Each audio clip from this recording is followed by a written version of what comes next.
It went underneath my fold there. Hopefully it fell off. Oh, no, but I do see a female. They actually take advantage of sort of a static cling to more effectively grab onto hosts.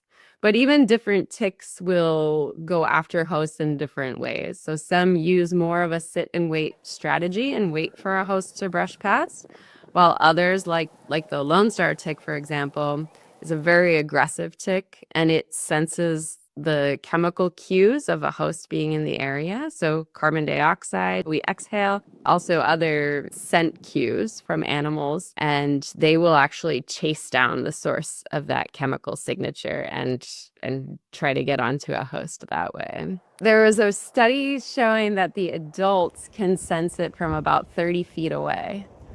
We should absolutely still be enjoying the outdoors. We just should take some precautions to make sure we can do that safely. And that's the project that the county is doing, this Tick Watch STL. I work closely with Brooke Diedrich, who is the vector-borne disease prevention specialist at St. Louis County, who's running this Tick Watch STL project. They're asking folks, if you do find a tick, it could be crawling on you, it could be attached, to mail in their ticks so that they can track, which ticks are showing up where. And in some cases, they're even trying to do some surveillance. And if they know that lots of ticks are coming from a certain area, then they might go out and try to sample ticks in that spot to keep tabs on them, screening the ticks for the bacterial pathogens. I tell folks all the time that anytime they've been out in more natural habitats, even grassy areas, to make sure that they do a real good tick check when they get home. The risks from ticks and tick-borne diseases are real and they shouldn't be neglected. Most of our best tick-borne disease prevention methods right now are really about personal protection. So make sure that you have long pants, socks, and closed-toed shoes, things that create more of a barrier so that the ticks don't just have immediate access to skin when you're playing outside or on a hike or something.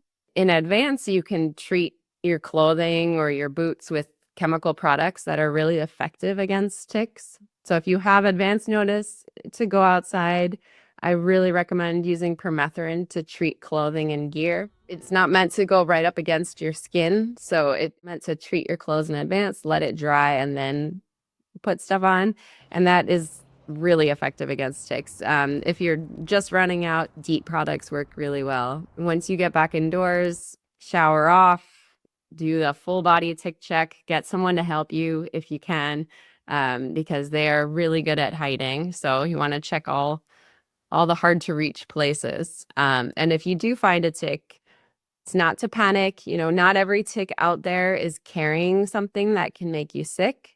Usually it's a small percentage of them that are, but you still want to take precautions. So I recommend using fine tip tweezers and just grab the tick as close to the skin as you possibly can and pull it straight out. And keep an eye on the bite site and monitor yourself for symptoms after that, and get to a doctor if you get any kind of flu-like symptoms or a rash. A lot of the tick-borne diseases have sort of overlapping symptoms, and it can take a week or two for them to appear. So you really want to keep track of when did I get that tick bite, where was it, and then if symptoms develop, when. Fortunately, many of the tick-borne pathogens are bacterial and can be treated with a course of antibiotics.